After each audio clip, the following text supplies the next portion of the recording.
The term greatest of all time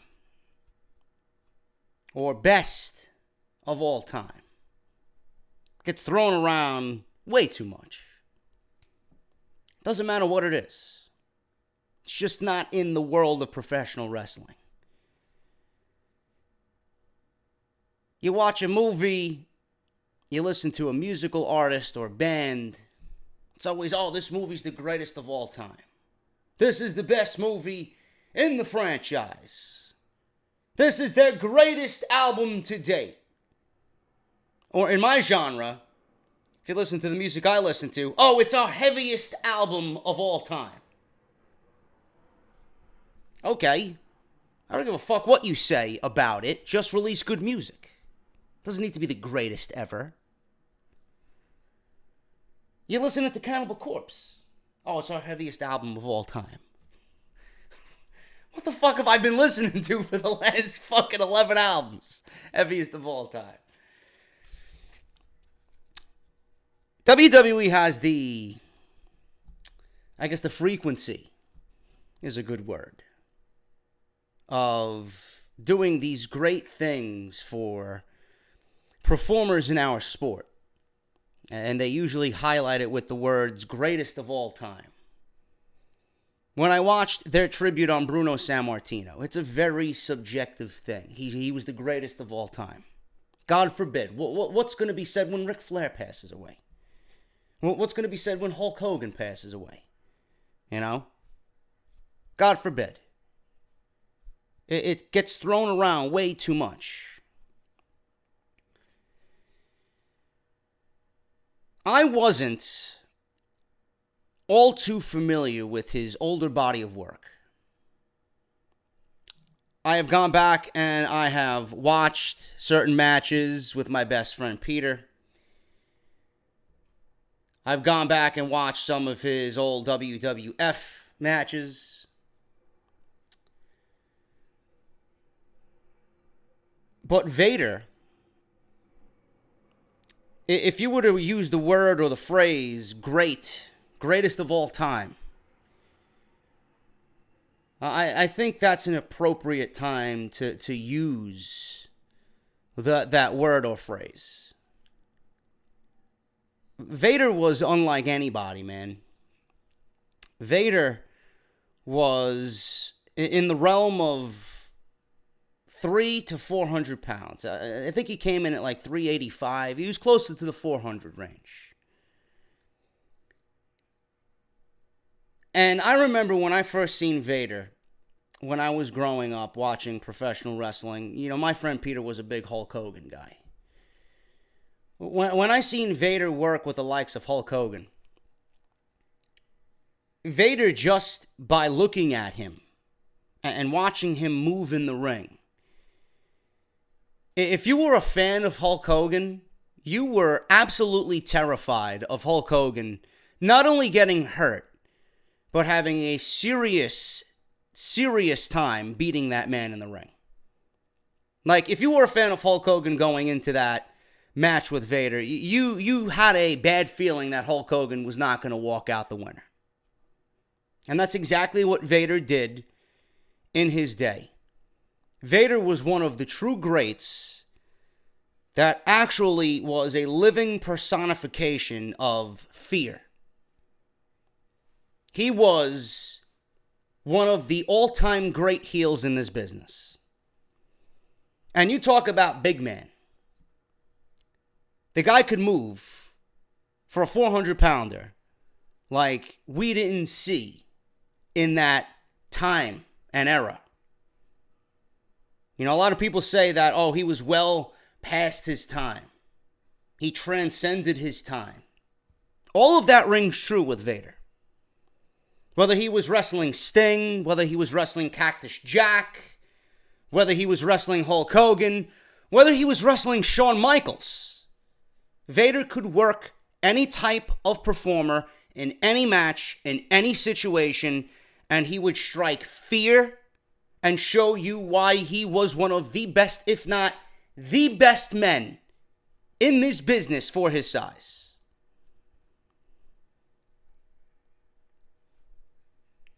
One of my favorite memories of Vader, and this goes back to what a lot of people uttered on social media this week.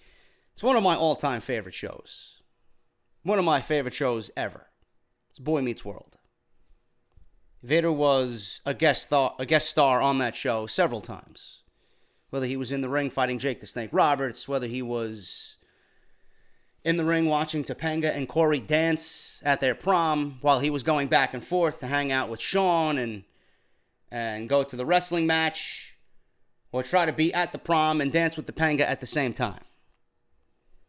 Or the great episode of where Mr. Feeney confronts Vader in the ring, all while he has Eric Matthews on his shoulder, getting ready to destroy him.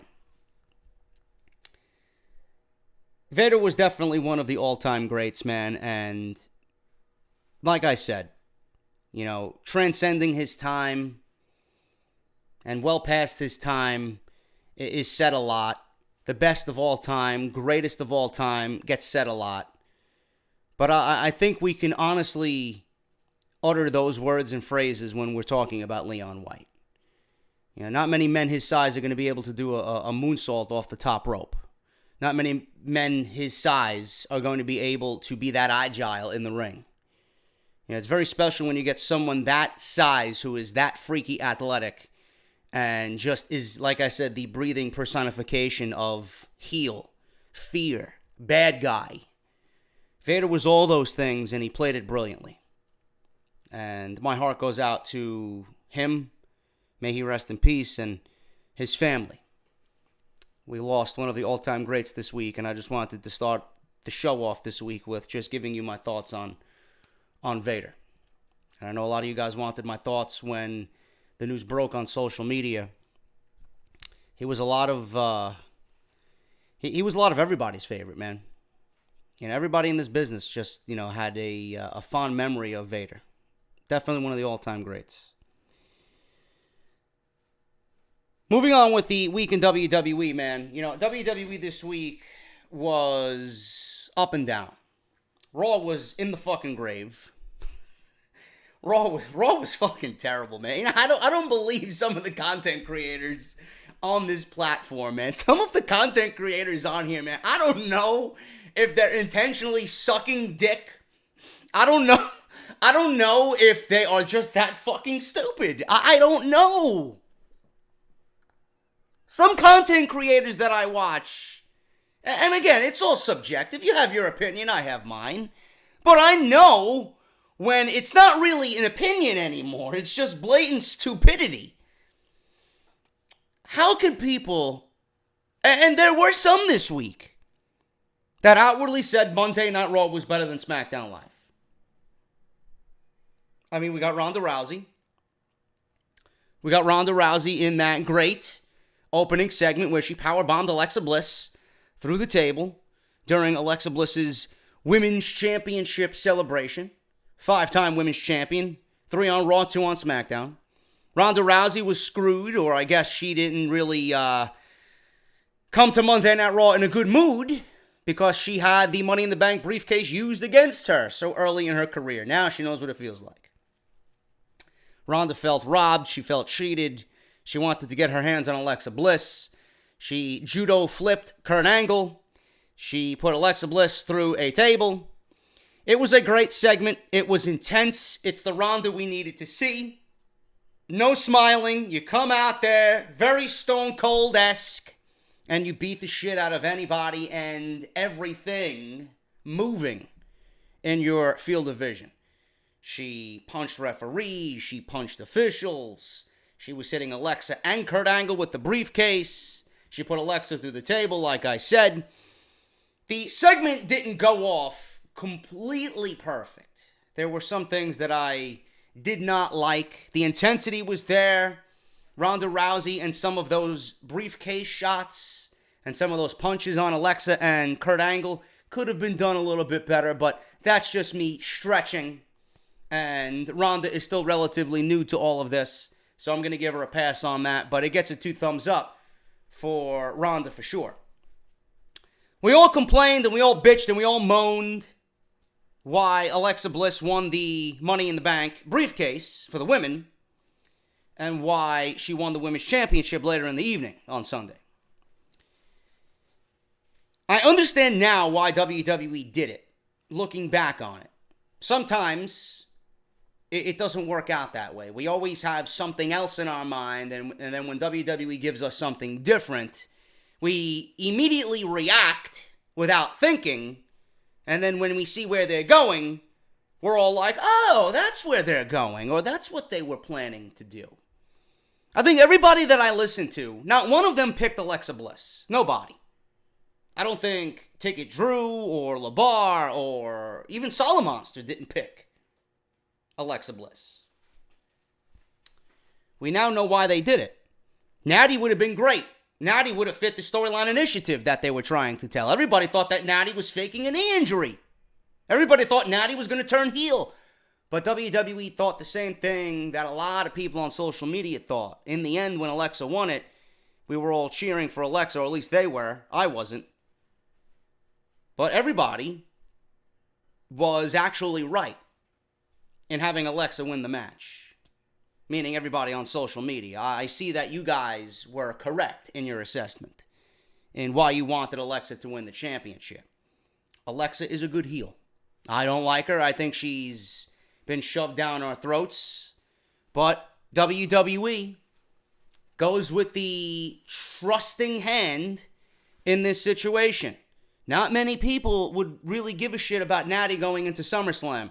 They would certainly give a shit about Alexa Bliss. Alexa Bliss is definitely more of a spotlighted superstar in WWE. She's more must-see than Natalya. The clip with Ronda Rousey on WWE's YouTube channel did 8 million views since Monday. I don't think I need to explain to you why WWE, in the end, made the right decision. I don't like it, but hopefully WWE is working towards the same thing that we're all thinking about. Alexa, in the meantime, is trying to build up a program with Ronda Rousey. She's trying to be a great heel antagonist for the babyface Ronda. We now know, clear cut, who is the heel and who is the babyface. WWE wanted Ronda to work with a heel. They wanted Ronda to work with a heel. A heel that is over. A heel that they know would get Ronda over based on her promo ability. If that was Natalya, there would be a risk of running something that the fans didn't want or weren't interested in, and they would run the risk of people not really cheering Ronda. Maybe they would turn against her.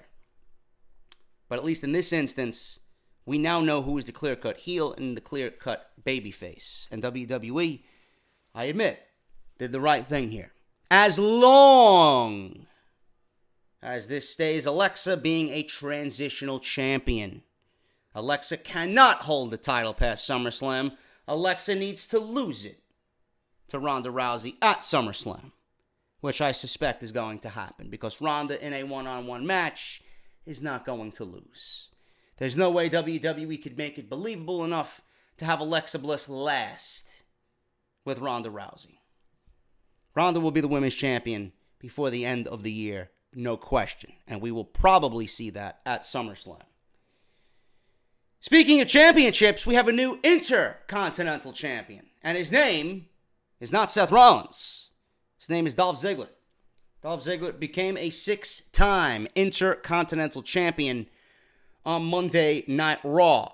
Seth Rollins is the top story today on Off the Script. Why did WWE take the Intercontinental title off of Seth Rollins? If they wanted it off Seth Rollins, why didn't they give it to Elias at Money in the Bank? Because WWE has a multi-man match. However many men that is, I do not know. It could be 5, it could be 6, it could be 8. We don't know. WWE is going to load every single main event guy or who they think is a main event guy on Monday Night Raw and put them in that multi-man match at Extreme Rules to crown a new number 1 contender for the Universal Championship.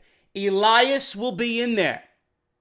They wanted the title off of anybody who was going to be in that match. Elias And Seth Rollins will join Bobby Lashley and Roman Reigns eventually in that multi-man match to crown a number one contender for Brock Lesnar's Universal Championship. So where does that leave the Intercontinental Championship? Where does that leave Ziggler? Where does that leave Rollins? Rollins is getting his rematch on Monday. Rollins is not going to win the Intercontinental Championship. Rollins is going to be in that multi-man match. This is the issue. If Rollins is in that multi-man match, you are running a huge risk at two things. Number one, your Roman initiative is already a failure. You want it to blow up in your face even more by having Rollins and Reigns in the same match? You ain't going to get this one over on the fans. You're not going to get this one over on the fans in Pittsburgh, WWE. I'm telling you right now. Get it out of your head. If you put Rollins and Reigns in the same match, Reigns cannot win. Number two, if Rollins doesn't win, if he doesn't win that match, then you would have wasted his entire Intercontinental Championship run. Won't be a complete waste because what Rollins did for the title was more so than anybody before him in recent memory. But by taking the title off of him, putting it on Ziggler, and then putting him in that match and not having him win, you're running the risk of a complete fucking eruption, a volcanic eruption that is going to be a negative backlash at Extreme Rules. It doesn't make sense.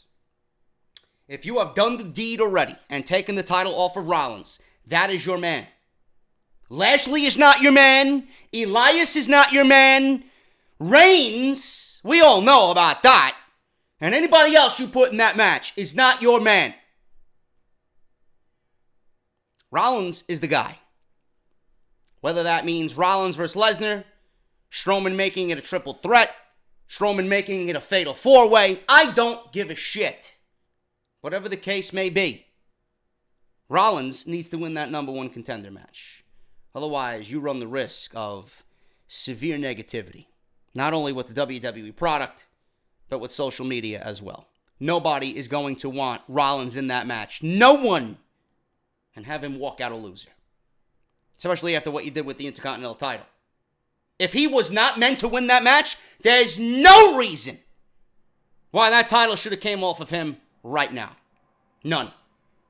Because there was a lot more work to do with that title. I'm just afraid that Dolph Ziggler is not going to really do it justice like Rollins did. What happens to Dolph Ziggler? I don't know what's happening with Dolph Ziggler. I don't know. I suspect he's going to win the rematch on Monday. Does this mean we get Elias as a babyface? He's already treading babyface territory, so why not just do a complete turn? That's an option. I would rather have that option than have him feud with McIntyre, who turns babyface and turns on Ziggler. Nobody gives a shit about Ziggler. The fans are going to gravitate more to McIntyre than they are Ziggler. That's what I want to happen. That's the better scenario. If Elias is going to stay in the Intercontinental title picture, he becomes a babyface. Because I don't want McIntyre working as a babyface. I don't. Have you seen him? Does he look like a babyface to you? Does he speak like a babyface to you? McIntyre needs to be a heel. If we get Ziggler versus McIntyre, whatever. Not really all intrigued by that match either. It may end up surprising everybody. I don't fucking know. But those are the only two options right there. Dean Ambrose comes back against Dolph Ziggler. We could see that. But who the fuck wants to see that? We've seen that already on Smackdown Live. I don't want to see that again on Monday Night Raw. Jason Jordan versus Dolph Ziggler? We'll probably get some good matches out of it, but is anybody going to care? This Seth Rollins situation, man, is a very sticky one for WWE. I'm not sure that taking the title off of Seth Rollins is going to be a good thing for WWE in the end. Because you know that they're going to be looking at Roman, and Roman is still their guy going into SummerSlam. They cannot be this stupid, can they?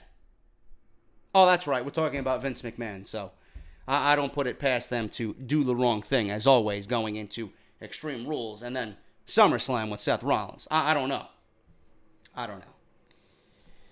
Other than that, Monday Night Raw was a complete failure. Bobby Lashley and Roman Reigns cut a promo on each other, man. I thought I was in the fucking Twilight Zone. I'm asking myself, God, how can this show get any worse? Oh, that's right. We haven't put Bobby Lashley and Roman Reigns in the ring together. Let's create some awful magic. God, was that terrible. Yet I got people saying Monday Night Raw was better than SmackDown Live. What the fuck were you watching? Raw embarrasses. At least SmackDown Live made me feel good this week. SmackDown Live, we've seen a 5-man gauntlet match on SmackDown Live. We had The Miz, we had Daniel Bryan, Big E, Rusev, and Samoa Joe with his new beastly looking haircut. I said on my SmackDown Live review, man, look at how simple.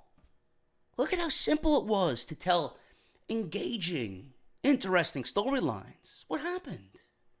Was that so hard? It's like WWE got their heads out of their asses this week. Maybe they put down the magic marker. You know, these shows are written in magic marker. I think they're getting high off the fucking scent of the magic marker instead of writing the fucking show. Or they put the fucking Gorilla Glue down that they were sniffing. I don't know what the fuck was going on this week, but we got a great show for SmackDown Live. I think it was the best show that they put on all year. Was it incredible? No, it was a good show. At least they're trending upwards a little bit. And no, this doesn't have anything to do with the Fox deal. The Fox deal isn't even confirmed yet. But I think WWE would be wise to continue this trend to show Fox, hey, SmackDown Live is kicking ass, putting on good television. I mentioned the New Day with their flapjack flinging ways are criminally underrated, man. You know, underneath all the cereal and the fucking gyrating and the fucking pancakes lies 3 great wrestlers. Xavier Woods is fucking great. Big E is great. Kofi, we know what he can do. I think Kofi is probably my least favorite of the 3. But they all work so well together. Big E showed you why, that when he's broken away, or if they want to, I wouldn't even necessarily break them away. I would have them go on singles runs, but stay together. They are a group. I think if you split them away from one another, it ain't gonna work. And WWE has the New Day as, like, you know, they're faces of the brand. They're faces of the company. They're great for PR. So why would you take that away? But if you want to start showcasing them instead of a tag team situation or in tag team elements, having them break away on singles is a great idea. You know, get us used to seeing Big E solo, but with the New Day. Get us used to seeing Xavier Woods solo, but with the New Day. And Kofi, same thing. But Big E showed on Tuesday, if he's broken away from Daniel Bryan, he is going to be, if he's broken away from the New Day, he showed with Daniel Bryan that he's going to be fine. He had a great match with Daniel Bryan. A match that I would not mind seeing again, with a little bit more value behind it. Now, Daniel Bryan won the match. He went on to beat Samoa Joe as well. Figured Samoa Joe coming out at number 3 in this gauntlet match, he was going to do away with Daniel Bryan because Daniel Bryan was put to war with Big E. But Samoa Joe, I love that they counted Samoa Joe out. Samoa Joe beat himself because he got too cocky. And Daniel Bryan found an opening, a very small opening, and they didn't pin Samoa Joe on SmackDown Live. They counted him out. So he still looks beastly. The beast is yet to be pinned on SmackDown Live. I like that direction. It's good storytelling right there. Very simple as well. All of a sudden, we get the Bludgeon Brothers coming out. They attack Daniel Bryan. They give him a double power bomb. Out comes The Miz. Miz does a skull-crushing finale. And The Miz eliminates Daniel Bryan. Looks like we're off to the races now. You know? The gunshot was fired. This is the start of their feud. Everybody's asking. The main topic of discussion coming out of SmackDown Live is what is going on with Daniel Bryan. The other one, obviously, is Rusev winning the gauntlet match, because Rusev ended up beating The Miz to win the shot against AJ Styles at Extreme Rules. But the bigger question is, what's going to happen with Daniel Bryan? Is he going into the tag team division? Who is he going to team with? Is he getting a tag team title shot? Is Daniel Bryan being put in the tag team division to save the tag team division because WWE has neglected it so much? All these questions run a while on social media. We got opinions from Kane and the return of Team Hell No. God forbid. Maybe Randy Orton, because he has a history with Luke Harper. In the Wyatt family, maybe Randy Orton is enlisted as his partner to battle the Bludgeon Brothers. Or here's the best one. What if Paige comes out and punishes The Miz and does not trust The Miz in this situation? Maybe she thinks The Miz had something to do with the Bludgeon Brothers attacking Daniel Bryan because he reaped the benefits so quickly. What if Paige puts The Miz and Daniel Bryan to team up in a tag team title situation to see if there could be peace? She doesn't want this war. She doesn't want this negativity hanging over her brand. She wants everybody to get along here. She puts The Miz and Daniel Bryan together, and they challenge the Bludgeon Brothers for the tag team championship. Maybe we get a situation like we got with Shawn Michaels and Stone Cold Steve Austin being tag team champions way back in the day. I don't remember what King of the Ring it was, but they were tag team champions and they had a one-on-one match. They didn't coexist as tag team champions. You know? We could see something like that. Maybe they win the tag team championships. Maybe we get a battle of Bryan versus The Miz at SummerSlam and both of them are tag team champions. That would actually be better use with the tag team titles than whatever WWE is doing right now. But it looks like that is the most likely situation. Bryan and Miz teaming up. They won't be able to coexist. They're going to break down. And off to the races we go. Rusev ended up winning that gauntlet match. And Rusev Day finally is able to celebrate on SmackDown Live. Is Rusev going to win the WWE Championship? No. Is WWE going to allow Rusev to embrace his babyface persona? I don't know. This is week 104 for the build. All we've seen from Rusev was a handshake, and he was upset with Aiden English because he disrespected AJ Styles at the end of SmackDown Live. But Rusev did not attack AJ Styles. We've seen a very calm Rusev. Does that stay? Do we maintain that? Or does Rusev flip the switch and turn heel? I think WWE should just keep it the way it is. People want to cheer Rusev. I think people were fucking celebrating in the streets when Rusev won the match and got a WWE Championship match. Either way you look at it. 6 months ago, we were talking about Rusev being neglected. Going into the Greatest Royal Rumble, we didn't know what the fuck was going on with Rusev. People were talking about him wanting to leave and quit. He didn't want to be there anymore. And now all of a sudden he's in the WWE Championship match with AJ Styles, which is sure to be great. It's fresh, it's new, it's different. Being in a WWE Championship match on a pay-per-view for anybody, that's a good career direction. I don't want to hear Rusev is dead. I don't want to hear about Rusev being all in. I don't want to hear about Rusev Club. This is good for Rusev.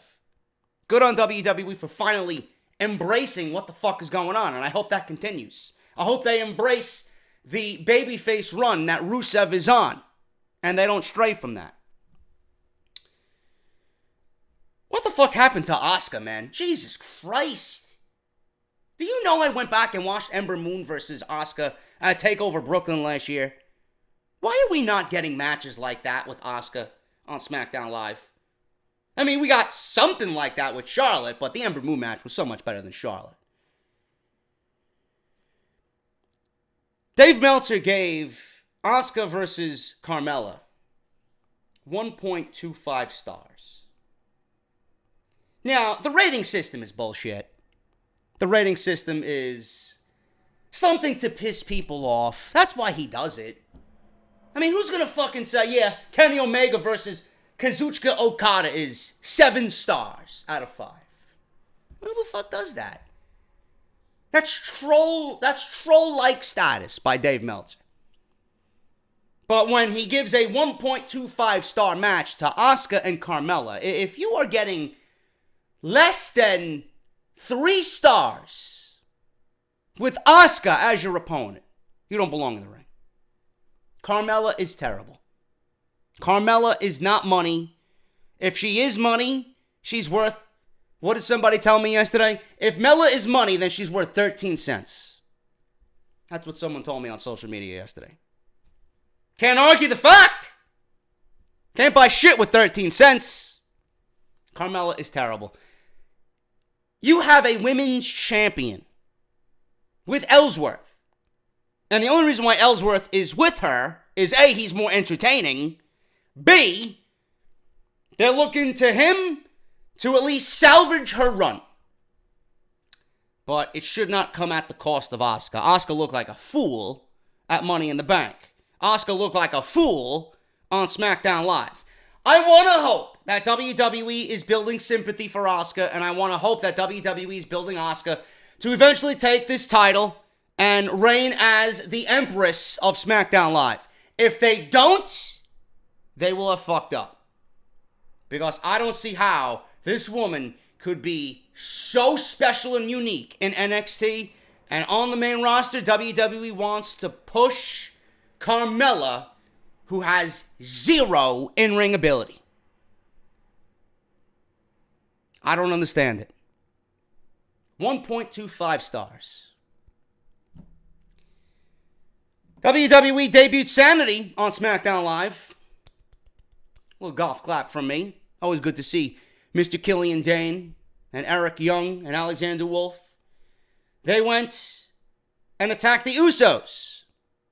Wasn't a match. It was supposed to be a match, but there was an all-out attack on the Usos. They left the Usos laying. Wasted them.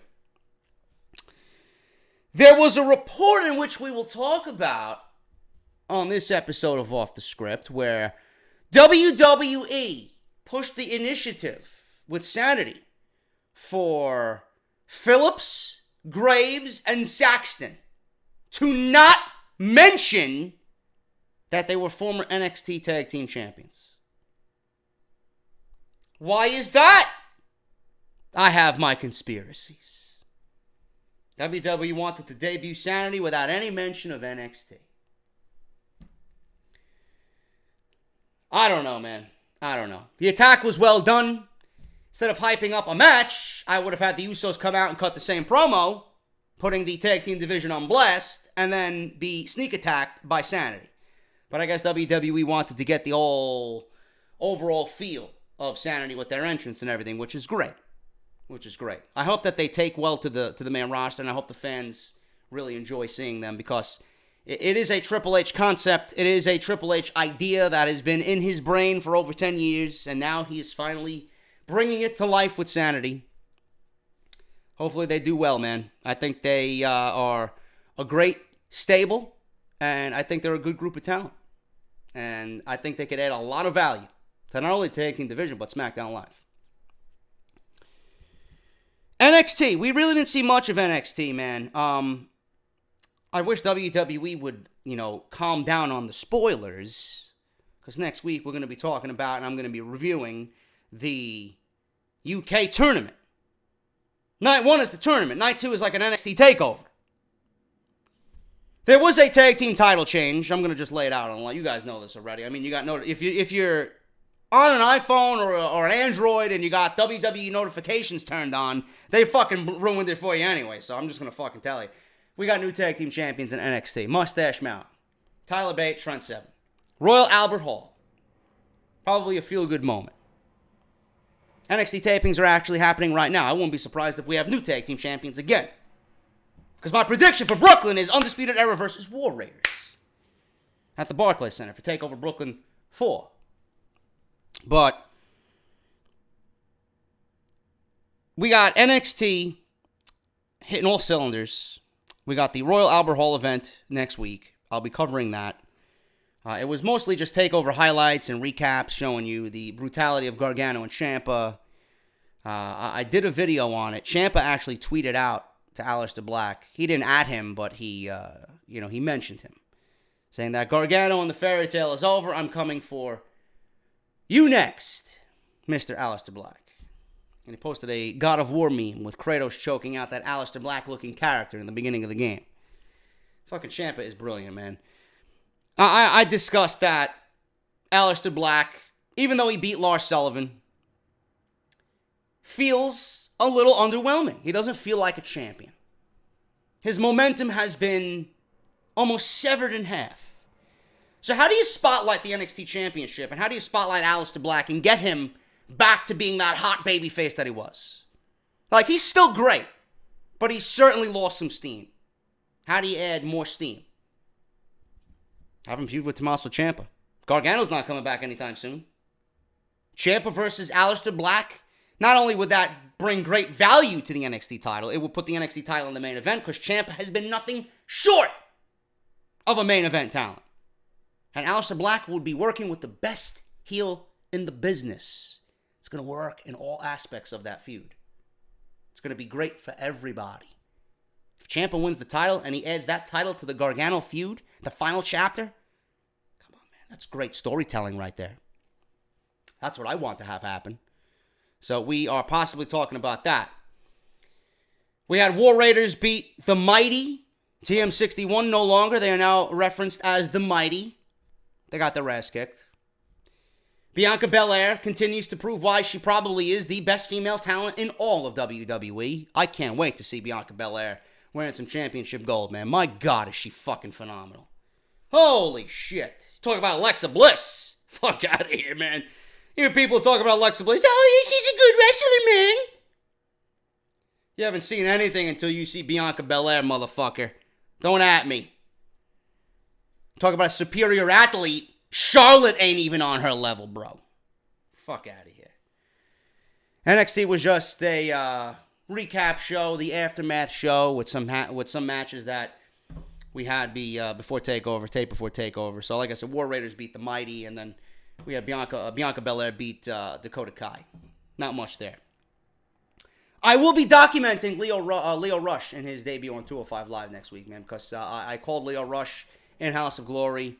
Just seeing him up close and, you know, the way he works, brilliant. Can't wait to see what he does on 205 Live. That should add some added momentum to an already great roster over there on 205 Live, man. That show's getting better by the fucking week. Good shit going on over there, man. But that was pretty much the week in review for WWE, man. Not much happened. Raw was garbage. Raw continues to be trash. I don't know what the fuck's going on with that show. I don't know how anybody could look at that show and say, yeah, man, we did a good job. Smackdown was great. That gauntlet match was fantastic. It was here and there with the women's division and whatnot, but I'm liking what they're doing with Sanity and the Usos. I think that could be great.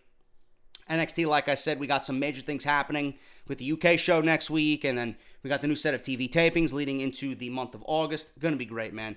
Should be some good stuff, but I got a whole bunch of news and rumors today, man, on this episode 227, part number 1 for Off the Script. We're going to talk about why Seth Rollins lost the Intercontinental Championship and what WWE plans to do with the Architect, Mr. Monday Night, or what I say should be the new Mr. Monday Night, because that's Rob Van Dam. But Seth Rollins is hopefully headed towards that multi-man match at Extreme Rules to find a new number 1 contender for the Universal Championship. Also, I will go into depth with that story about why WWE did not want to mention Sanity and their NXT ties on Smackdown Live. Plus a bunch of other stuff right here, man. So get ready. I got some major announcements at the beginning of this show. We're going to talk about Lucha Underground, and we're going to go over the week in review and all the biggest news and rumors right here for WWE on Off the Script, man. This is Off the Script, episode 227, part number 1, to start your weekend off the right way. Let's hit the intro, and I'll be right back with Off the Script. Off this shitty fucking product by coming on here and speaking the fucking goddamn truth about this fucking filth. I can book a better show taking a fucking dump after eating my fucking Chipotle chorizo with extra cheese. I don't give a fuck what anybody has to say. Have I ever? Of course not. WWE is great, man. Fuck you, Japan, and Kenny Omega, Okada. Delete! What is it, man? Can I suck your dick? What is it, man? Well, this is the number 1 fucking podcast. Right here on YouTube.com! This is off the script. Man, I've done 227 episodes of this show. And this is probably the most important thing that I'm about to tell you to start off the script. As you guys know, I'm going to be in Pittsburgh for the first time. I've never been to Pittsburgh, and I am going to be there for Extreme Rules, and I'm going to be there with Brian Ghoulish, and I'm going to be there with the Wrestle Rumble crew. And we're going to have a blast. We're going to have dinner. We're going to have a live off-the-script special, probably a pre- and post-show. We may get Justin LaBar and Drew Badalla from Ticket King Online involved in some way, shape, or form, because I've been going back with Drew. It's going to be a good time. It's going to be a good time. But I want to read this for you guys today. And if anything that I've ever told you guys in the past, I want you guys to listen to this right here. And I want you to act on it. And I want you, everybody, I swear on everybody listening. I love every one of you. And I know you listen to me. If there's one thing that I ever wanted you to do, I want you to act on this right here. I want you, as not only a fan, a member of this community, but an integral part in the wrestling community, as a fan, to listen to this, okay? If you guys are familiar with Chair Shot Reality, it was Justin LaBar, it was Josh Eisenberg, it was Brian Ghoulish, man, the original crew. They were fucking fantastic at what they did, man. Some of my favorite weekly shows, came in little 10, 11-minute clips on WrestleZone back in the day. I remember I couldn't wait to have lunch to just fucking watch Chair Shot Reality, because I loved their opinion and their views on everything. They didn't hold anything back, but they were just presenting it in a very logical and sensible way. Every one of them. All big wrestling fans. You guys know that. Brian Ghoulish was a part of the panel with LaBar and Eisenberg.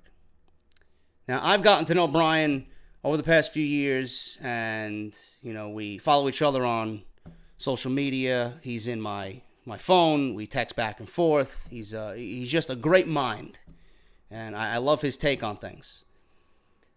I've been in communication with Brian for the last couple of years, and I've gotten to know him through what I do here with Off the Script. He listens to Off the Script. He's a big supporter of the show. Brian lives in Pittsburgh, and like I said, I'll be there during Extreme Rules weekend. And we're going to be collaborating with Wrestle Rumble. It's going to be a big deal.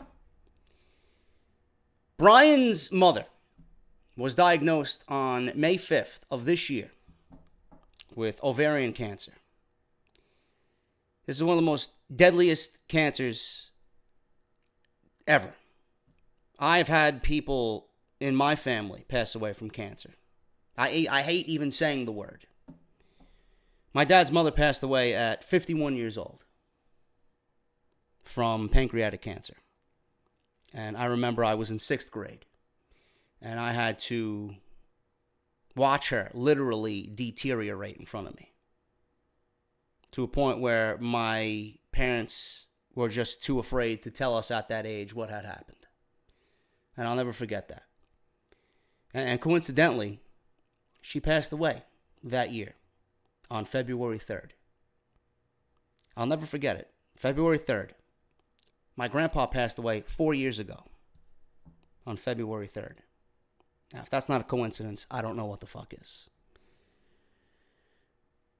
His mother was diagnosed with ovarian cancer, and I've spoken to Brian, and the prognosis for his mother's recovery has been very positive. His mom had surgery on May 29th, and has already begun chemotherapy treatments on June 25th, okay? She's going to be beginning treatments on June 25th. Her doctor had been overseeing her. Brian's mom was being overlooked by her doctor. And come to Extreme Rules. Like I mentioned, I'll be hosting a live Extreme Rules Off the Script pre-show at Terrace on 5th, directly across from where Extreme Rules will be at the PPG Paints Arena. And it just so happens that the owners of Terrace on 5th, the owners of the building that we will be in holding this event, have also been impacted by ovarian cancer. And the same doctor that is leading Brian's mother to recovery helped out these same people. For the past 11 years since his wife's diagnosis, Mike McMullen has not only advocated for, but has led an amazing campaign in support of Dr. Krivak. This is the doctor that's working on Brian's mother. This is the doctor that worked on Mr. McMullen. To this date, the McMullens have raised $2 million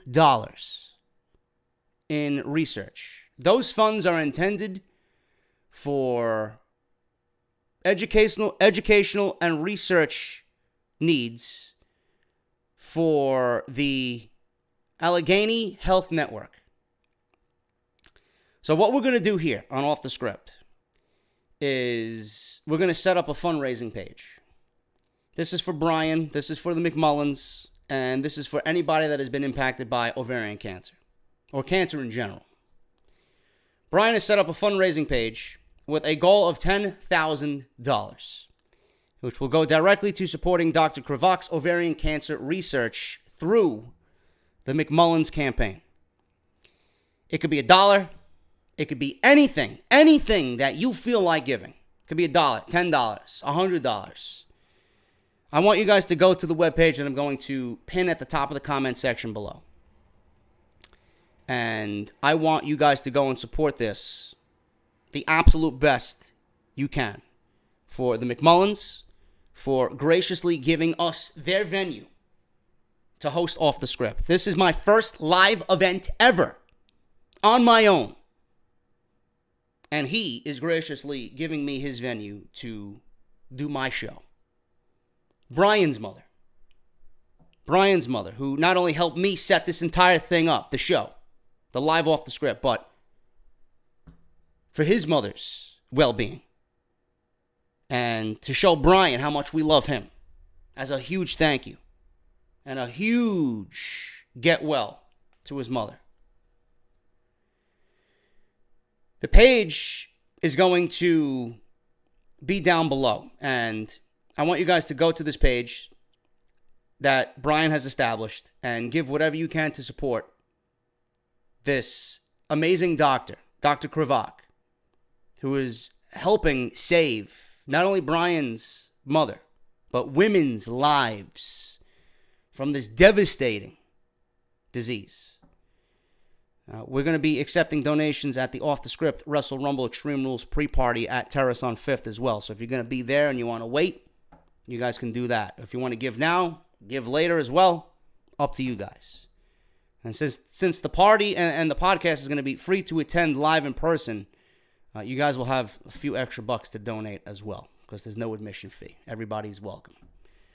So that is that. And I'm going to leave you guys the link down below. I've never really, got myself involved in something like this, but I've had family members of my own impacted by cancer, and a lot of people that I know in and around the community have had people impacted by cancer. And if you guys want to show everybody how powerful our community is, I want you guys to go do that. So thank you so much for listening to that. It means a lot to me, and I hope we can make Brian proud, the McMullens proud, and we can all share in this huge and great cause. So thank you guys so much. I also want to let you guys know that my friend Rusty is doing his bike tour this August for his research, or the research for MS, multiple sclerosis. He is doing this, and he does it every year. He's training like a fucking motherfucker for this thing, man. He is going crazy this year. This is the most I've ever seen him train or heard that he's training. And he needs to meet his goal, man. I think his goal is at $2,500. So if we can get him as close to that goal as possible, that would be great. I want to help him out. I was on the phone with him just this morning, and he was giving me some tech updates and some tech advice, because I need a tablet for my wrestling notes when I do House of Glory, and I need just a tablet for my own personal use instead of being on my fucking phone the entire time. So he told me iPad or Microsoft Surface, and he gave me the answer I needed, and he's also helping me get a new laptop and giving me advice on what laptop to get, because I'm getting an update from my Alienware, giving my Alienware to my brother. But Rusty's a good friend, man. I want you guys to go support him as well. So if you guys can go do that, I'll leave you his link as well down in the description. So Rusty's will be in the description, and the McMullins campaign to help out the McMullins and Bryan with the ovarian cancer research will be at the top of the comment section pinned down below. Thank you guys so much for listening to all that. I know you probably don't really want to hear that, and you want to get right into the news, but you know, when important details need to be discussed, I hope you guys understand. Follow me on Twitter at JDFROMNY206. Hit that subscribe button down below. Turn on that bell for notifications. We got some new cool updates coming to YouTube. We'll go over that at a later date. So I'm excited about that. Things seem to be on the up and up now after a couple of weeks of stagnation. So YouTube seems to be kind of easing up a little bit this week. If you guys missed anything I did this past week, man, there was a bunch of things going up. There was Monday Night Raw. There was an off the script on Tuesday for part 3. We did off the script part 3 for last weekend's show on Tuesday. Very rare. And it was a huge topic. Charles Robinson says Chicago disrespected Jinder Mahal and Roman Reigns at Money in the Bank. You want my thoughts on that? You go listen to that video. So we did that. We did Monday Night Raw, Smackdown Live. We did NXT. I even did an off-the-script extra for you this week, talking about more information about Big Cass being fired and what led to his termination from WWE, man. You're going to be surprised at some of the fucking details that were revealed in this new update about Big Cass. All that will be linked in the annotation that you see in the top right corner of the screen, man. Barbershopwindow.com/offthescript. T-shirts, go get them.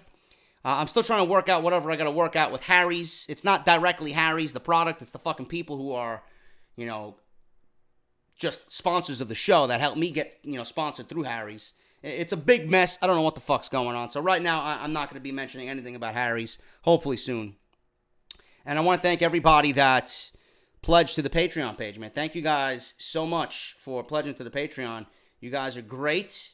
Shout out to Diana. Thank you so much for the $5 pledge.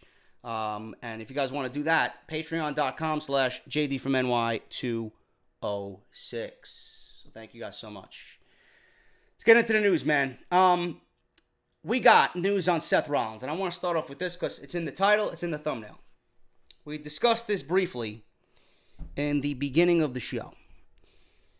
If WWE took the Intercontinental title off of Seth Rollins, what are their real intentions? Are they going to give this guy what he deserves?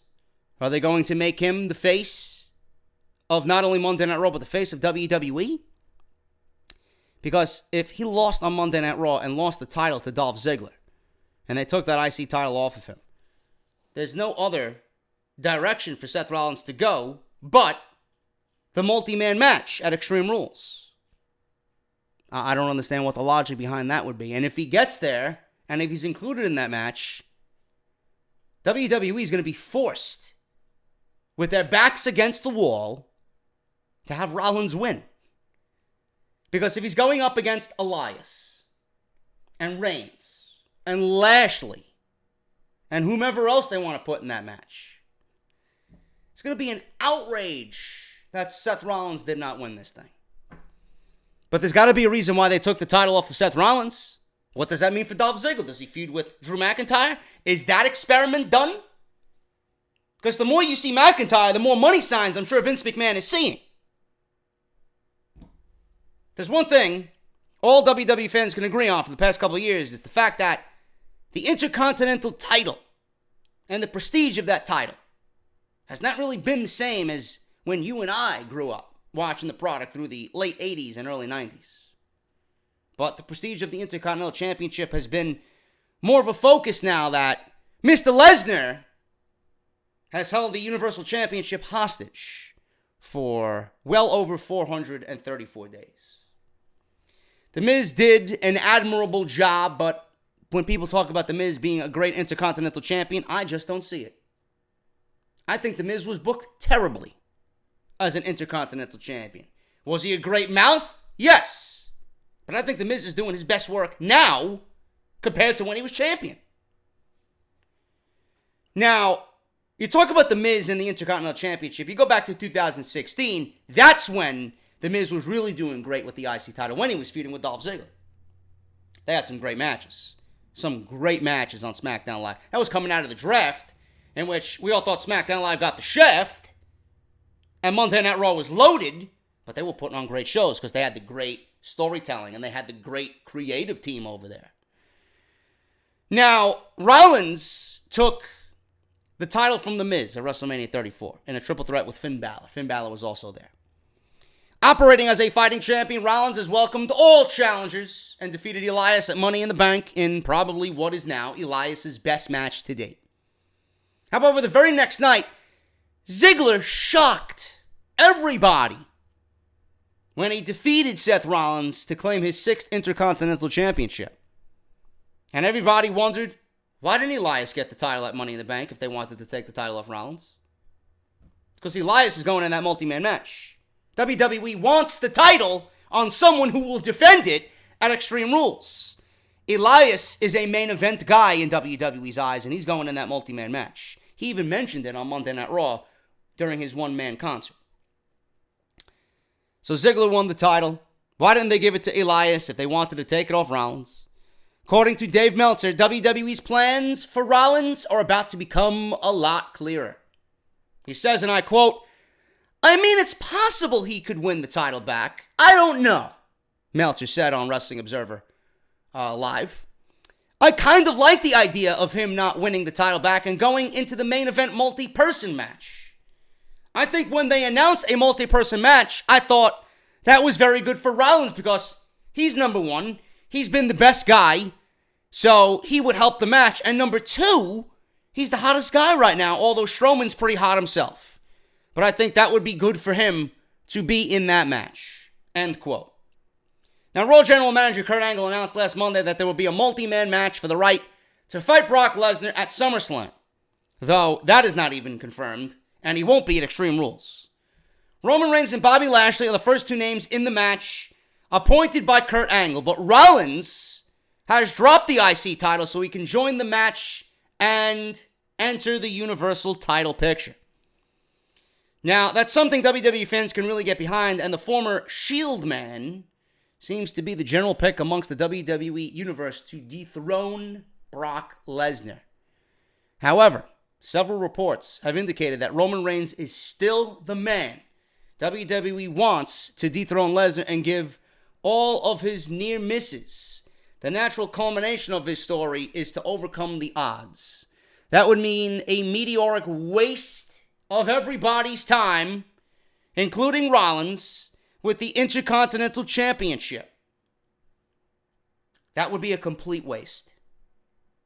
There has to be a reason why you took the Intercontinental title off of Rollins. If you are taking the title off of your number one guy right now on Raw, the hottest guy with the hottest title,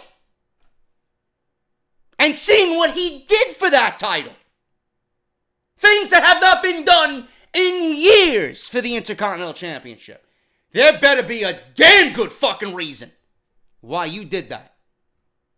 If you are not giving this man the Universal Championship at SummerSlam, everything is a fucking waste. Everything. You should have never took the title off of him. You should have just built to another program with the Intercontinental Championship going into Extreme Rules. Possible rematch with Elias. Could have easily built off whatever happened at Money in the Bank with that roll-up miscue. Built to another match with some stipulation. And then move on. Whoever you wanted to be champion.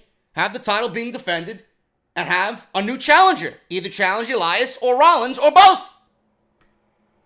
If Rollins is not the Universal Champion, Why take the belt off of him? To put it on Ziggler, who's dead? I don't give a fuck if he's with McIntyre or not. Ziggler is dead. I love Ziggler. Ziggler does some of the best work in the WWE. It's not his fault. WWE dropped the ball many, many years ago with Dolph Ziggler, and they never fucking recovered. There was no way he could recover.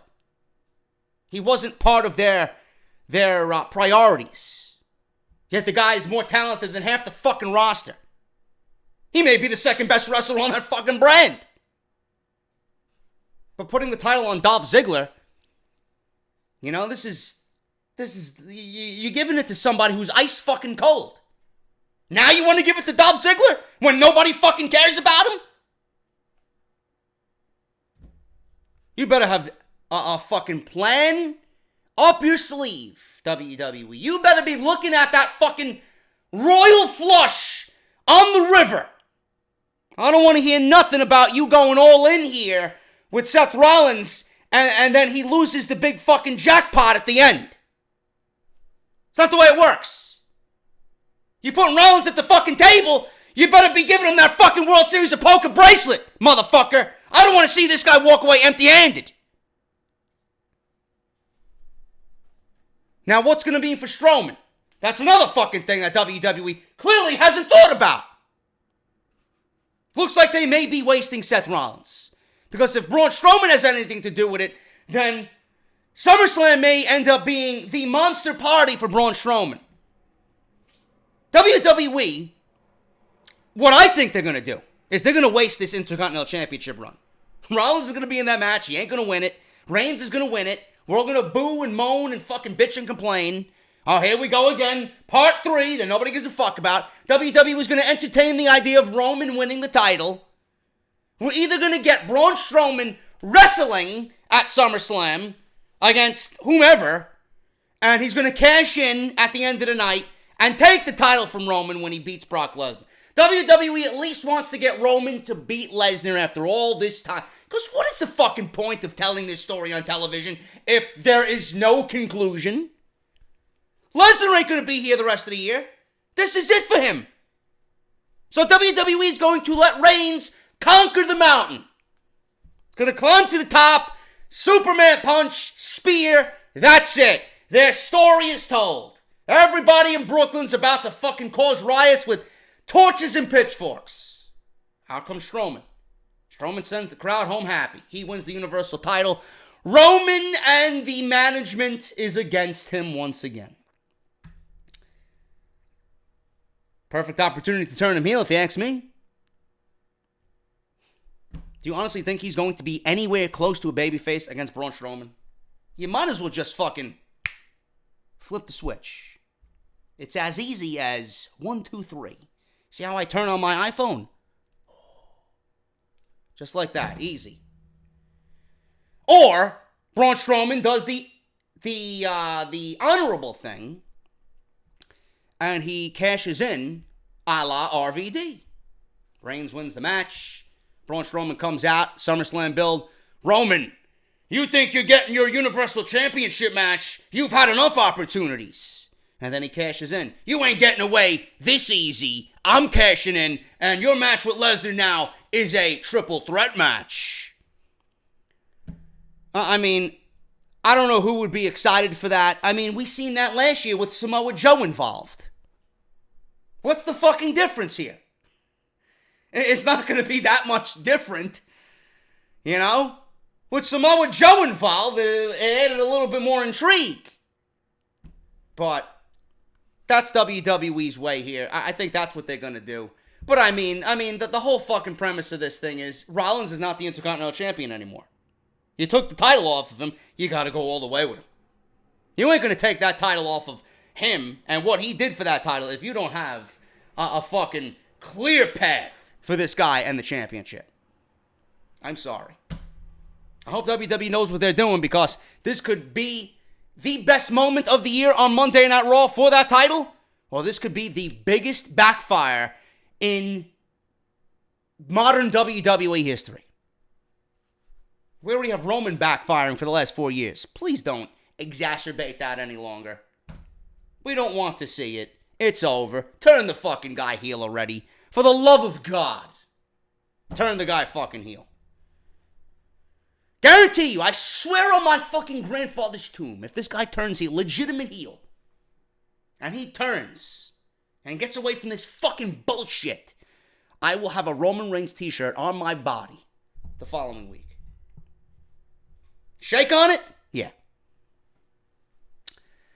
Moving on here, man. We have news on Elias. Now, I mentioned that Elias is going to be in that multi-man match. That's what I assume. I don't know that for sure, but I could only make a logical presumption. I mentioned Elias maybe going into that multi-man match, maybe turning babyface to fight Dolph Ziggler for the Intercontinental Championship. Well, here we go. WWE has major plans coming to Elias's character. Changes to Elias' characters coming on Monday Night Raw. Big problem with WWE right now is, especially on Monday Night Raw, he is, right now, an in-betweener. He's an in-betweener. People love him, they want to cheer him, but he's a heel. He's a heel. There are, I think, more heels than there are baby faces on Monday Night Raw, if I'm not mistaken. I think there's more babyface. I think there's more heels than babyface. I'm not really sure. That's how much I'm paying attention to this fucking show. But on paper, Roman Reigns, I don't know what the fuck you call him, he continues to receive the biggest heel reactions in the entire company. With Lesnar absent from television for months on end, Raw doesn't really seem to have one bona fide main event heel to cause havoc when Lesnar isn't around. Do I need to explain to you any further why Reigns needs to be a heel? Not only that, but fans continue to argue that WWE is completely mishandling Bobby Roode as a face. His character seems to be completely lost, yet his character in NXT screamed cocky heel that looked down on others.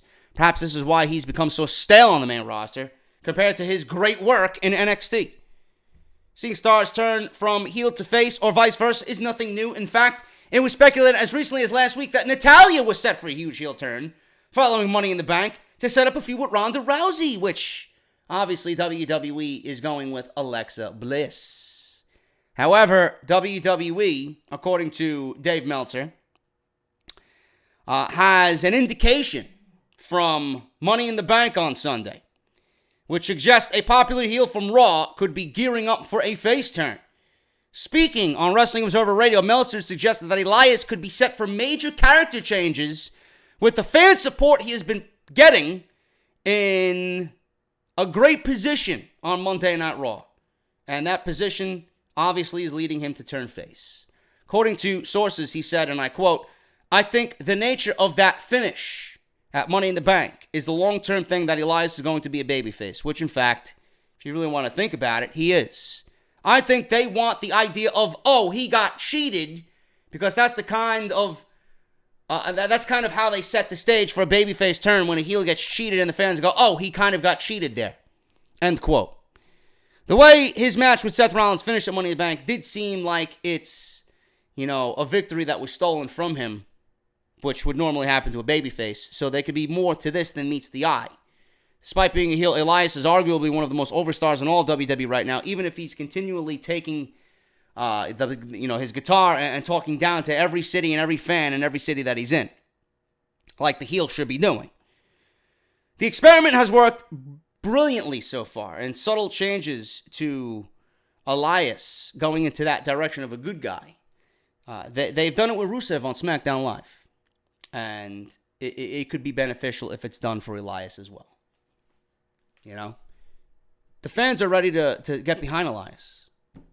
He's not really much of a heel when you got 15,000 fucking people chanting, "Walk with Elias." What does WWE stand for? And everybody's fucking chanting it out. That's not a heel. If he was a heel, people would be shitting on this guy and booing him like Tommaso Ciampa. He's not a heel. He may act like a heel, but he's not full-fledged heel. He's cocky.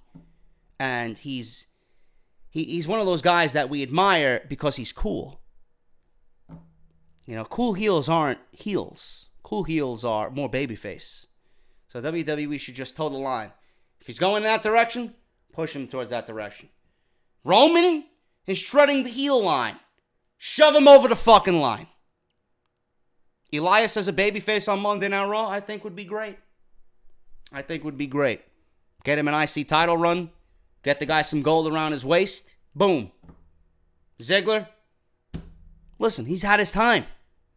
Ziggler right now is an Intercontinental Champion that we want to care about, but we don't because of how he's been booked over the last God knows how long. McIntyre is a world champion just waiting to happen. That won't be there for too much longer, that duo. Whether they have a match together and McIntyre takes the IC title, or like I said, Ziggler drops it to Elias as a babyface. Jordan can come back and feud with Elias as a heel. Dean Ambrose can come back as a heel and feud with Elias. It's some great stuff right there. We'll see what happens, man. I don't know. What do you guys think about Elias just turning full-fledged babyface? Does it even matter at this point? You know? Do you want to see him toe that line more so than where WWE has him right now? Or is it even going to make a difference at all? Let me know what you guys think down below. I have a story here on The New Day. And WWE has big plans for The New Day on Smackdown Live. Now, The New Day, they were a threat, if you want to say so, in the tag team division. They gave us matches with the Usos that some of them were match of the year candidates, no question. But WWE clearly sees 3 stars in a stable that they just want to have break out. Big E was rumored before Money in the Bank to be in Money in the Bank, but they went with Kofi instead because that's more of Kofi's match. All 3 guys can work underneath the pancakes and the cereal and the syrup and the gyrating and the fucking trombone. There's 3 guys who could fucking go. Kingston and Big E had found success while being singles competitors, but they have found their niche as tag team. You know, Xavier Woods has come a long way as well, and I think he is probably the most underrated of the trio. They debuted in 2014, July 21st, on an episode of Raw, but made their official debut as The New Day in November of 2014. Now, during their time together, they are 3-time World Tag Team Champions. They won the WWE Raw Tag Team Championships twice, with their second reign being the longest of any tag team in history at 483 days. And then they won the SmackDown Tag Team Championships once. Make no mistake about it, New Day, PR juggernaut for WWE, some of the most popular guys in all of the company. Now, they defend the title under Freebird rule. I hope that same thing goes for Sanity. And with all 3 members being recognized as champions, looking back on their careers, like I said, they won their first tag team championship in April of 2015, Extreme Rules, and lost them to the Primetime Players the following month at Money in the Bank. They kicked off their second reign, which became the longest title reign in history, like I said, and they broke Demolition's 28-year-old record, in which they were 478 days as tag team champions. Their reigns came to an end when they lost to Cesaro and Sheamus 4 days later after making history. WWE then decided to, which I don't understand why they did that. I would have never broken the record, but WWE wants modern people, modern superstars to have these old records, right? And I guess Demolition really aren't in good standing with WWE, so it's pretty much that to Demolition. Their reign came to an end when Cesaro and Sheamus beat them 4 days later. WWE then decided to make some changes and drafted the group to SmackDown Live in April of last year, where they could go on to capture SmackDown tag team titles over there. The reign didn't last long as they lost their titles at SummerSlam to the Usos. Now, obviously, we know the match that they had and the feud that they had at SummerSlam all the way through Hell in a Cell. We even seen them again at WrestleMania in a triple threat match with the Bludgeon Brothers. Now, the push of Big E started at Money in the Bank. Or actually, the push of Big E started well before Money in the Bank. They're all going their singles ways now.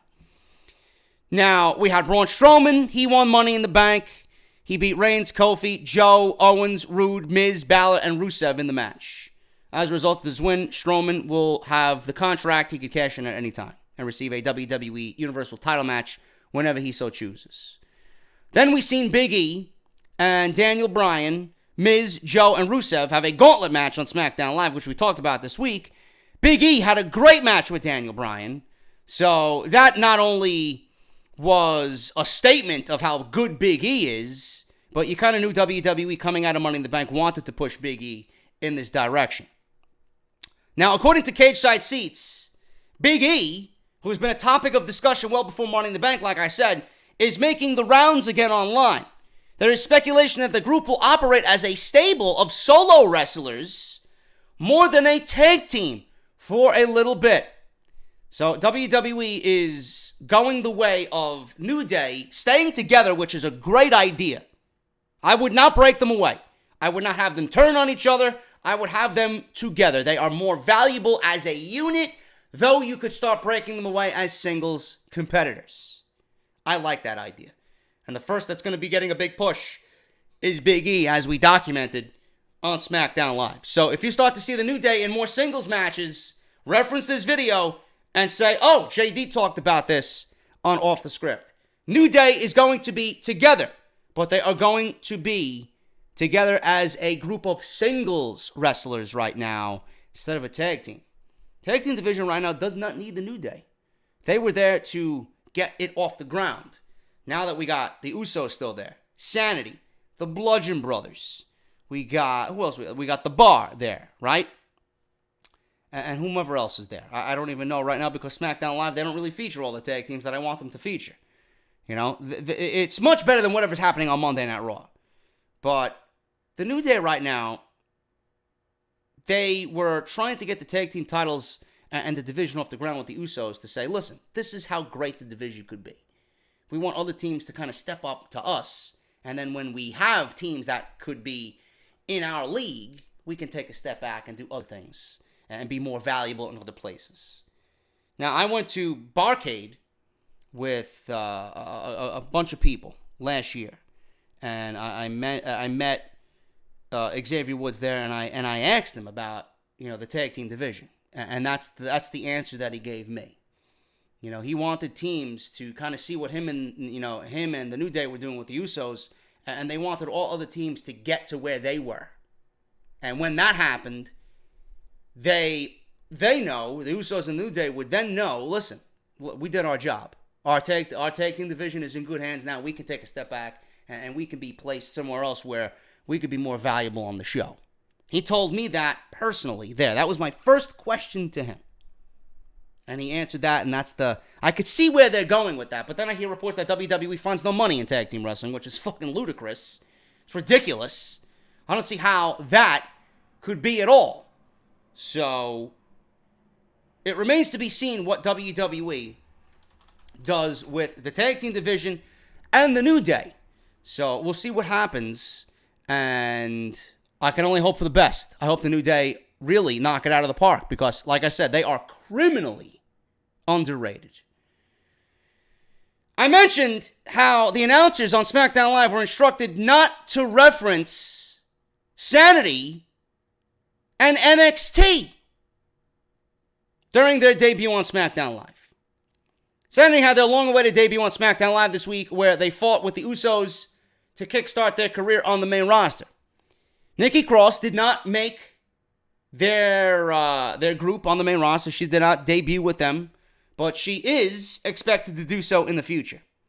Now, according to Fightful.com, Corey Graves, Byron Saxton, and Tom Phillips were all told that they couldn't mention or even reference NXT during the debut. This was done by design, likely in an attempt to distance the characters from developmental to seem more chaotic. While in NXT, Sanity captured the NXT Tag Team Championships and at one point, the Tag Team of the Year award, according to WWE themselves in their year-end award show. It is unknown moving forward whether there will be any reference to NXT made for Sanity or anybody else moving up from NXT. Though fans familiar with the product will be familiar with the three gentlemen who debuted this week: Killian Dane, Eric Young, and Alexander Wolf. Killian Dane, Alexander Wolf, and Eric Young all look to be bound for success on the main roster as a feud with former tag team champions, the Usos, seems to be kicking off. Now, I don't know why NXT would not be mentioned. That is a lame excuse as to why not to reference NXT. Because you don't want them to be part of developmental. You want them to seem more chaotic. Where the fuck did these guys come from? WWE didn't say anything about where they came from, why they are here. Why didn't they mention NXT? This is not the first time that they did it. They never mentioned Bo Dallas. Or I don't know if they did. And if they did, it went right over my fucking head. They never mentioned Bo Dallas being an NXT champion. Did they mention Neville being a former NXT champion? Did they highlight his career down in NXT? I think Kevin Owens was the only one to show up on the main roster with the NXT title when he was feuding with John Cena. Why isn't NXT referenced more often on WWE television? Why? What's going to happen when Undisputed Era makes their main roster debut? You're not going to tell me that they were the most devastating, dominant stable in all of NXT? That they didn't have gold dripping from around their waist at every fucking opportunity? When Alistair Black comes up to the main roster, you're not going to tell me Alistair Black is a former NXT champion? What about Ricochet? Where'd they come from? I don't understand the lack of enthusiasm from within about NXT. Now, I have my conspiracy theories. This is not the first time I'm mentioning this on my show.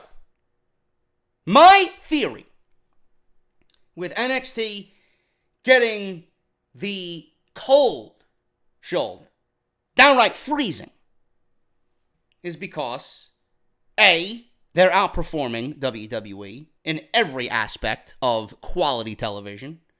Not that WWE fucking cares, because all they care about is, oh, we're making money.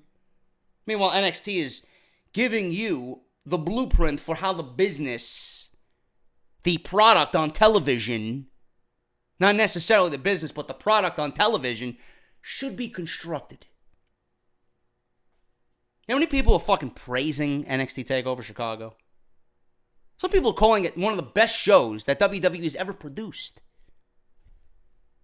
And you're not going to reference that? Seriously. What if Gargano and Champa make the main roster together? You're not going to reference what we're seeing now? Well, I hope you do. But my theory is, it may be a little conspiracy theory-ish, but I honestly feel like Vince McMahon, Kevin Dunn, and everybody that isn't affiliated with Triple H and his team loathe the direction in which Triple H is taking NXT, because Triple H has his guys, Triple H has his team assembled, and everybody on his team right now, you know, you look at the main roster, those people on Vince's team aren't going to be on Triple H's team when Triple H takes over. Kevin Dunn and Triple H have been documented as not liking each other. Kevin Dunn may not even have a job when Triple H takes over. He's safe right now because he's Vince McMahon's right-hand man. But that's what I heard, that's what I read. There is tension right now with NXT and main roster and how they do business. I feel like since there's such dissension amongst WWE internally, if they see Triple H doing something successful, I feel like out of spite, the main roster and Vince McMahon guys would try to kill whatever Triple H is doing and have it be spun in a way of, oh, look, Triple H did this, but we got him now, and look at how bad he failed. Look at how much of a failure this guy is on the main roster. They're not going to blame themselves, you know, when it's all creative. Like, if you take someone from NXT and Triple H has pretty much given you what needs to be done, a.k.a. Bobby Roode, and he fails on the main roster, are they going to blame Bobby Roode? Probably. And then they're going to look at Triple H. You didn't do a good enough job. They're not going to blame themselves. You fucking kidding me? Also, I have a feeling that if Vince didn't create it, I feel there's almost an inner turmoil in WWE just out of sheer spite and jealousy. Oh, you didn't create it. Your ideas can't be better than mine. So, I want him. I'm going to put him in my yard. And that's it. We're not going to use him out of spite. We're not going to push him out of spite because we didn't create this. This is no good. So let me take and let me put him here and goodbye. Waste him. A.K.A. Ty Dillinger. A.K.A. Tyler Breeze. A.K.A. The Ascension. A.K.A. Bo Dallas. A.K.A. before he was Cruiserweight Champion, Neville. A.K.A. the Cruiserweight Division.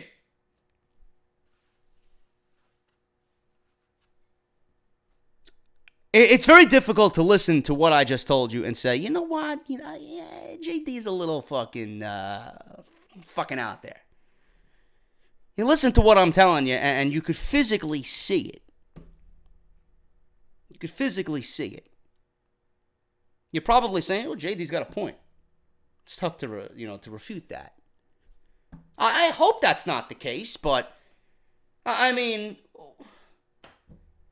I don't understand how you aren't willingly happy for what Triple H is doing. He's fucking building your future. No matter if it's hemorrhaging money or I don't give a fuck how much money NXT is losing. Vince is signing the checks. Someone's paying for it.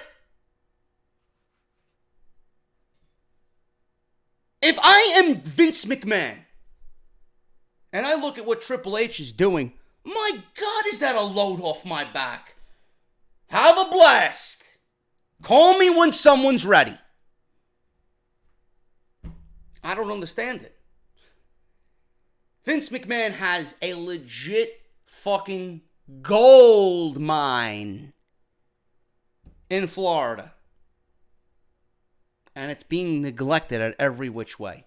I feel like the only people that care about NXT are the people who watch NXT and shit on the main roster. I don't know why NXT isn't up front on television, promoted. You know? I don't understand why WWE isn't pushing people on Raw and Smackdown to watch NXT. It's like it's the wicked stepchild of the company. Oh, it's only for the hardcore. Oh, it's only for the smart marks. Are you fucking kidding me? How could anyone watch NXT and not think to themselves, this is how a wrestling product should be done? How could you watch NXT and not say, this is what made me fall in love with this fucking sport? Meanwhile, I'm watching Monday Night Raw, and I'm legit embarrassed to call myself a wrestling fan. NXT needs more respect, man. I'm sorry. They need more respect. That's a damn fucking shame that NXT is being treated that way. Where the fuck did sanity come from? Did they just come from the fucking gutter somewhere? Did they come from a sewer somewhere? Did they come from a back alley? Are they living in cardboard boxes with fucking ragged clothing? Where the fuck did these people come from? Did they burn down a building? Did they blow up a car during a Trump rally? Where the fuck did they come from? They came from NXT. They're NXT Tag Team Champions. They're NXT Tag Team of the Year. They were in fucking War Games, for crying out loud.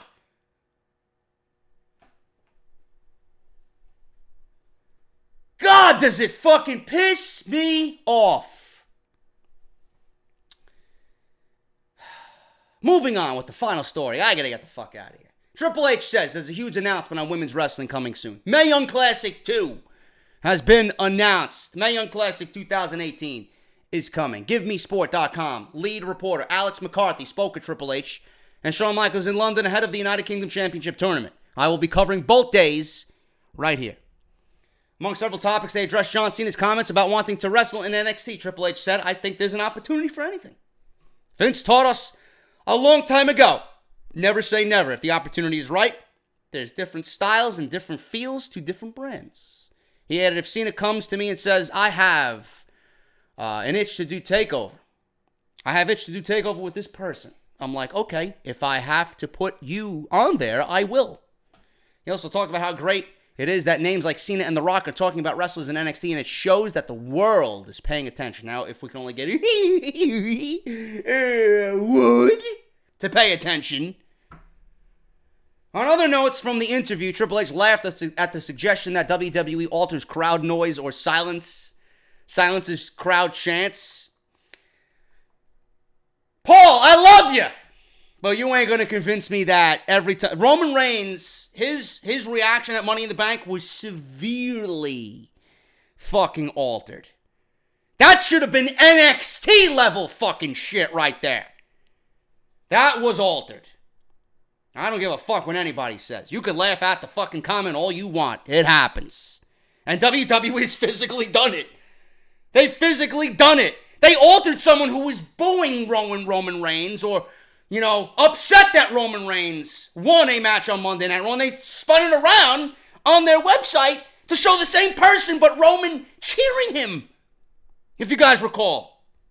I don't know when it was or who it was with, but I know that they pushed the Roman initiative big time, and that includes altering crowd noises.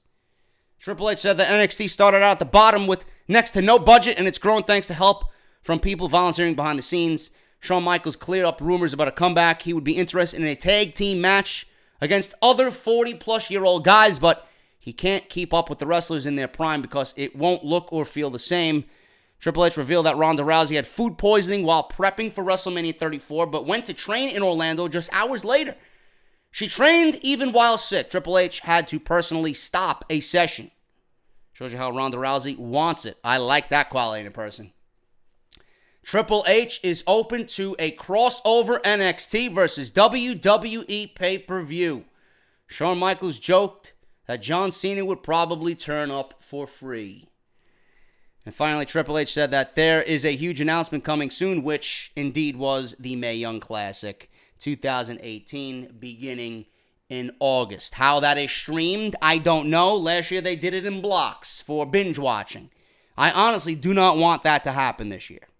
I want it week by week. I want to be on that cliffhanger feel. That's the way I want it. I don't know. We'll see what happens. But that's from Triple H and Give Me Sport writer Alex McCarthy. Some interesting tidbits there from Mr. Triple H. Thank you guys so much for everything, man. I'm getting the fuck out of here. Hope you enjoyed the podcast. Please donate down below. I cannot stress this enough. And if you do, thank you. Not only to Brian and the McMullins in the ovarian cancer research, but to Rusty and his Bike Tour 2018 for research towards MS as well. Please do so, man. We're going to push it until I get to Extreme Rules, and I'm going to push Rusty till he goes bikes in August, man. So thank you so much. Follow me on Twitter at JDFROMNY206. Hit that subscribe button down below. Turn on the bell for notifications. And if you guys want to support through the Patreon page, please do so. Patreon.com/JDFROMNY206. I'm getting out of here. I'll see you guys on Saturday afternoon as always for part 2. Some more stories coming up this week right here on Off the Script, guys. I'll talk to you later.